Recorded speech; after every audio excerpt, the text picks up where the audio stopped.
Hello, my dear students. Good morning and जय Shri Krishna. Once more welcome to SSV Academy branch Neemuch. एक बार फिर से आप सभी का इस संस्था में स्वागत है. BSc third year paper first physics चल रही है, अपने यूनिट सेकंड चल रही है और ये फिजिक्स का लेक्चर नंबर है फोर्थ यूनिट सेकंड का.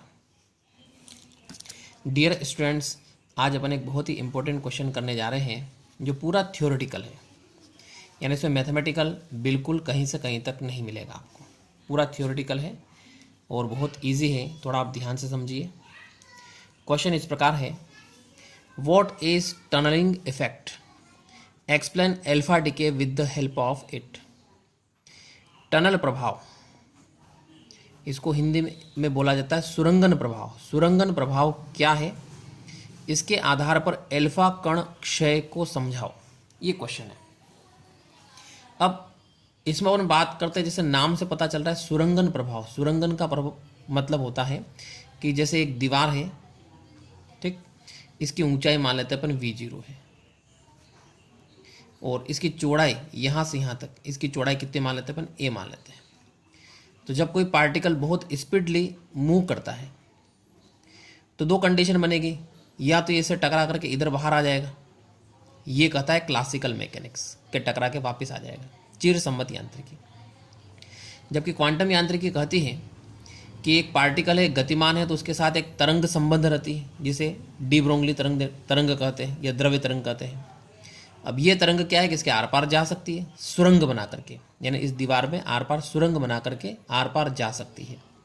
तो इस प्रभाव को यहाँ पे क्या कहा जाता है, सुरंगन प्रभाव कहा जाता है. सुरंगन शब्द का मतलब ही होता है सुरंग बना करके आर पार निकलना. अब बात करते हैं एल्फा कण. एल्फा कण क्या होता है, ये होता है हीलियम 2He4, इस प्रकार से लिखा जाता है. हीलियम परमाणु क्रमांक कितना होता है, 2 होता है. एटॉमिक नंबर 2, एटॉमिक मास 4 हो गया है.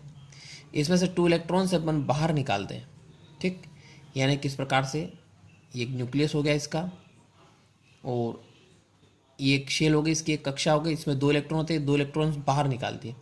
तो हीलियम का क्या बचेगा, एक नाभिक बचेगा. तो हीलियम का जो नाभिक होता है उसे अपन कहते हैं एल्फा कण, यानी एल्फा कण का मतलब क्या होता है, हीलियम नाभिक, ठीक. और इस पर +2 इकाई आवेश होता है, यानी +2 इस पर चार्ज होगा. तो एल्फा कण क्षय क्या होता है, ये भी अपने को समझना है. देखो स्टार्ट करते हैं. टनलिंग इफेक्ट, सुरंगन प्रभाव. देखो, माना एक कण जिसकी ऊर्जा E है,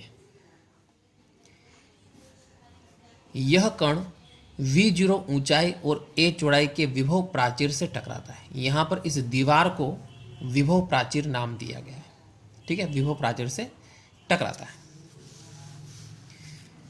अब कण की ऊर्जा E V0, यानी जो दीवार की ऊंचाई है उस ऊंचाई से इस कण की ऊर्जा क्या है, कम है. तो चिर सम्मत यांत्रिकी क्या कहती है, चिर सम्मत यांत्रिकी कहती है कि कण प्राचीर में प्रवेश नहीं कर पाएगा, यानी आर पार नहीं जा पाएगा.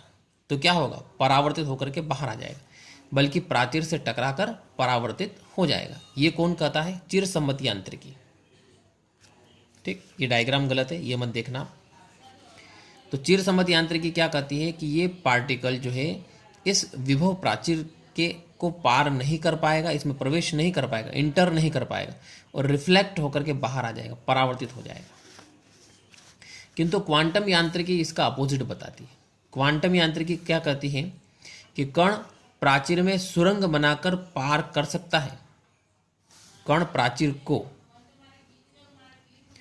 सुरंग बनाकर पार कर सकता है, अर्थात प्राचीर को भेद कर पार करने की प्रायिकता, प्रोबेबिलिटी शून्य नहीं होती बल्कि परिमित होती है. यानी कुछ संभावना होती है कि कुछ पॉसिबिलिटी होती है कि ये इस दीवार को पार करके आर पार निकल जाए. अब ये जो प्रोबेबिलिटी होती है, जो प्रायिकता होती है, ये एनर्जी डिफरेंस है ना, ऊर्जा अंतराल V0 - E और चौड़ाई A, 2 चीज़ों पर निर्भर करती है, ठीक. V0 तो दीवार की ऊंचाई हो गई है, यानी विभव प्राचीर की ऊंचाई हो गई है, और E क्या हो गया, पार्टिकल की एनर्जी हो गई है. क्लियर. तो इन दोनों के अंतर पर और विभव प्राचीर की चौड़ाई पर, दोनों पर डिपेंड करती है. दीवार यदि पतली है तो आसानी से पार कर पाएगा, दीवार मोटी है तो कठिनाई से पार करेगा, लेकिन पार कर सकता है। ये कौन क्या कहता है? क्वांटम यांत्रिकी। और चिरसम्मत यांत्रिकी क्या कहेगी? पार नहीं कर पाएगा। दोनों ही एक दूसरे के अपोजिट बोल रहे हैं। ठीक, तो इस प्रकार से इस प्रभाव को कहा जाता है विभव प्राचीर का। इसे विभव प्राचीर का सुरंगन प्रभाव कहते हैं, टनलिंग इफेक्ट कहते हैं। देखो इस डायग्राम से अपन इसको क्लियर समझते हैं। ये आपके विभव प्राचीर हो गया है। विभव प्राचीर यानी एक ऊर्जा की ऊंचाई कितनी होगी? V0 हो गई। यहाँ पर वो क्यों हुई है? ये इसकी चौड़ाई होगी। तो चिरसम्मत यांत्रिकी क्या कहती है कि जब एक पार्टिकल मूव करता हुआ इस विभव प्राचीर से टकराता है तो इसके अंदर प्रवेश नहीं कर पाएगा, अंदर नहीं जा पाएगा, और बल्कि टकरा करके वापस आ जाएगा, परावर्तित हो जाएगा, रिफ्लेक्ट हो जाएगा। ये चिरसम्मत यांत्रिकी कहती है। लेकिन क्वांटम यांत्रिकी कहती है कि जो पार्टिकल ये मूव कर रहा है तो इसके साथ एक तरंग जुड़ी रहती है। तो पार्टिकल तो आर पार नहीं जा सकता, लेकिन इससे जो बनी हुई तरंग है वो तरंग क्या है? सुरंग बना करके इसके आर पार जा सकती है, पारगमित हो सकती है। ये कहता है क्वांटम यांत्रिकी। तो इज दैट क्लियर? समझ में आ गया आप सभी को कि टनलिंग इफेक्ट यानी सुरंगन प्रभाव क्या होता है। तो दोनों अलग अलग यांत्रिकी, चिरसम्मत यांत्रिकी को क्लासिकल मैकेनिक्स कहते हैं और एक क्वांटम यांत्रिकी है जिसको क्वांटम मैकेनिक्स कहते हैं। ठीक है, अब इस सुरंगन प्रभाव के आधार पर एल्फा कण क्षय क्या होता है इसको समझना है। देखो स्टार्ट करते हैं इसके लिए। पूरा थ्योरेटिकल क्वेश्चन है। देखो एल्फा कण मैंने अभी आपको समझाया है, आप इनके बारे में पढ़ चुके हो। रेडियो एक्टिव पदार्थ। रेडियो एक्टिव पदार्थ क्या होते हैं? ये ऐसे पदार्थ होते हैं जो अपने नाभिक में से 3 प्रकार के कण बाहर निकालते हैं, एल्फा, बीटा और गामा, यानी 3 प्रकार की किरणें रेडियो एक्टिव नाभिक अपने अंदर से बाहर निकालते हैं। एल्फा कण, बीटा कण और गामा कण। क्लियर? तो रेडियो एक्टिव नाभिक के ऊपर अपन देखते हैं, जैसे सपोज ये आपके एक एटम हो गया है, रेडियो एक्टिव एटम की बात कर रहे हैं। ये न्यूक्लियस हो गया है, नाभिक, और ये बाहर इलेक्ट्रॉन्स चक्कर लगाते हैं, इलेक्ट्रॉन्स। अब एल्फा पार्टिकल भी रहता है। अब एल्फा पार्टिकल यहाँ पे 2 सिचुएशन बनती है, नाभिक के अंदर और बाहर दोनों प्रकार से रह सकता है एल्फा कण। जब वो नाभिक के अंदर होता है, नाभिक के अंदर होता है, तब आकर्षण बल लगता है और उस आकर्षण बल से सारे एल्फा पार्टिकल्स आपस में मजबूती से जुड़े रहते हैं।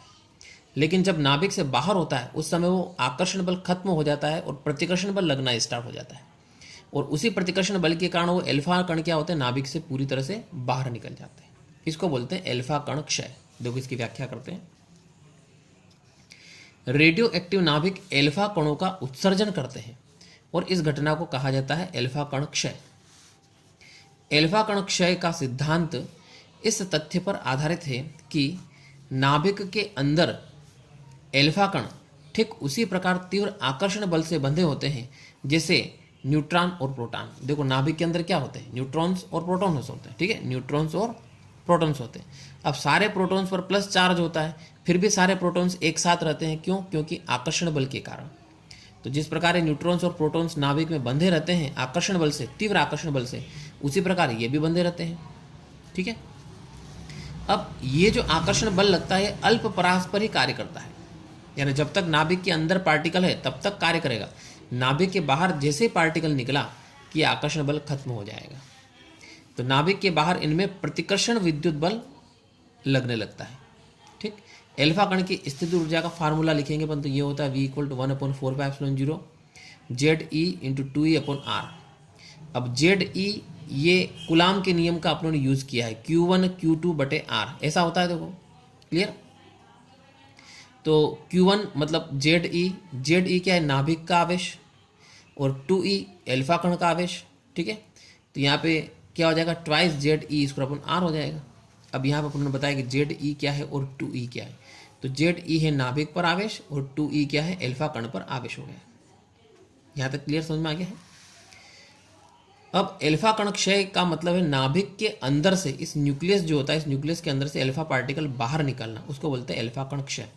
अब इसको एक अपन ग्राफ से स्पष्ट करते हैं। देखो एक ग्राफ है, ये ग्राफ देखना। ये y अक्ष हो गया है, ये x अक्ष हो गया। अक्ष दे सकते हैं इनको x y।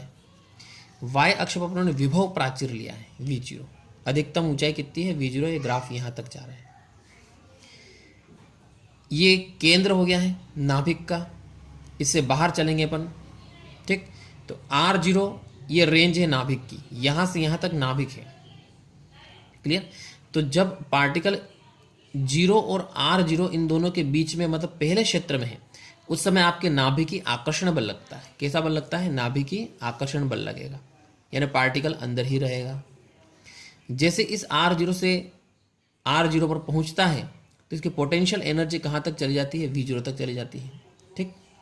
और जैसे पार्टिकल बाहर निकलेगा तो बाहर निकलने पर क्या होगा कि प्रतिकर्षण बल कार्य करने लगेगा। देखो यहाँ पे लिखा है विद्युत प्रतिकर्षण बल, यानी ए बिंदु से अंदर अंदर नाभिकीय आकर्षण बल है और बाहर बाहर क्या है? विद्युत प्रतिकर्षण बल है। तो इसके बाहर विद्युत प्रतिकर्षण बल कार्य करने लगता है। देखो क्या लिखा है, चित्र से स्पष्ट है कि बिंदु बी पर, बी कौन सा हो गया? ये वाला हो गया। यहाँ पर आर और R1 दोनों इक्वल है। R इक्वल टू R1 पर एल्फा कण की गतिज ऊर्जा शून्य होती है, ठीक। काइनेटिक एनर्जी क्या होती है? शून्य होती है, क्योंकि E बराबर V। देखो ये E टोटल ऊर्जा है या पोटेंशियल एनर्जी है। अब कुल ऊर्जा बराबर क्या होता है? गतिज ऊर्जा। देखो कुल ऊर्जा E बराबर गतिज ऊर्जा प्लस स्थिति ऊर्जा होती है, ठीक। अब यहाँ पे स्थिति ऊर्जा का मान 0 होता है, क्यों? क्योंकि E और V दोनों बराबर है, दोनों बराबर है, तो K का मान क्या होना चाहिए? 0 होना चाहिए, यानी कण की गतिज ऊर्जा क्या होगी? शून्य होगी। जबकि R इक्वल टू R0 से R इक्वल टू R1, देखो R0 और R1 इन दोनों के बीच की बात करें, यानी इस क्षेत्र की बात करें अपन। किस क्षेत्र की बात करें अपन? इस क्षेत्र की बात कर रहे हैं। तो जबकि R इक्वल टू R0 से R इक्वल टू R1 तक क्षेत्र सेकंड में स्थित ऊर्जा कुल ऊर्जा E से अधिक हो जाती है, ठीक। ये पोटेंशियल एनर्जी क्या है? स्थित ऊर्जा टोटल ऊर्जा से क्या हो जाती है? ज़्यादा हो जाती है। अतः इस क्षेत्र में कण की गति ऊर्जा नेगेटिव हो जाती है। तो पहले तो काइनेटिक एनर्जी क्या हो गई थी? शून्य, ठीक। कौन से क्षेत्र की बात कर रहे हैं अपन? ये R इक्वल टू R1 पर, यानी इस बिंदु B पर तो शून्य, और बिंदु A पर अपन बात करते हैं या फिर इस क्षेत्र के अंदर अंदर बात करते हैं तो अंदर नेगेटिव होती है गतिज ऊर्जा। अब यह क्षेत्र एल्फा कण के लिए विभव प्राचीर कहलाता है, ठीक। यानी कौन सा क्षेत्र? ये जो डिज़ाइन बनाया इस टाइप से अपने रेड कलर में, तो ये क्या कहलाता है? विभव प्राचीर हो गया है, ठीक। विभव प्राचीर कहलाता है, जिसकी चौड़ाई कितनी होगी? R1 माइनस R0, इसमें से इसको घटा लिया, ये चौड़ाई हो गई, और ऊंचाई कितनी हो गई? V0 हो गई, ठीक। और जिसकी चौड़ाई AB इक्वल टू दिस, जिसे विभव प्राचीर की चौड़ाई कहते हैं। यहाँ तक क्लियर हो गया? अब देखो थोड़ा सा और है।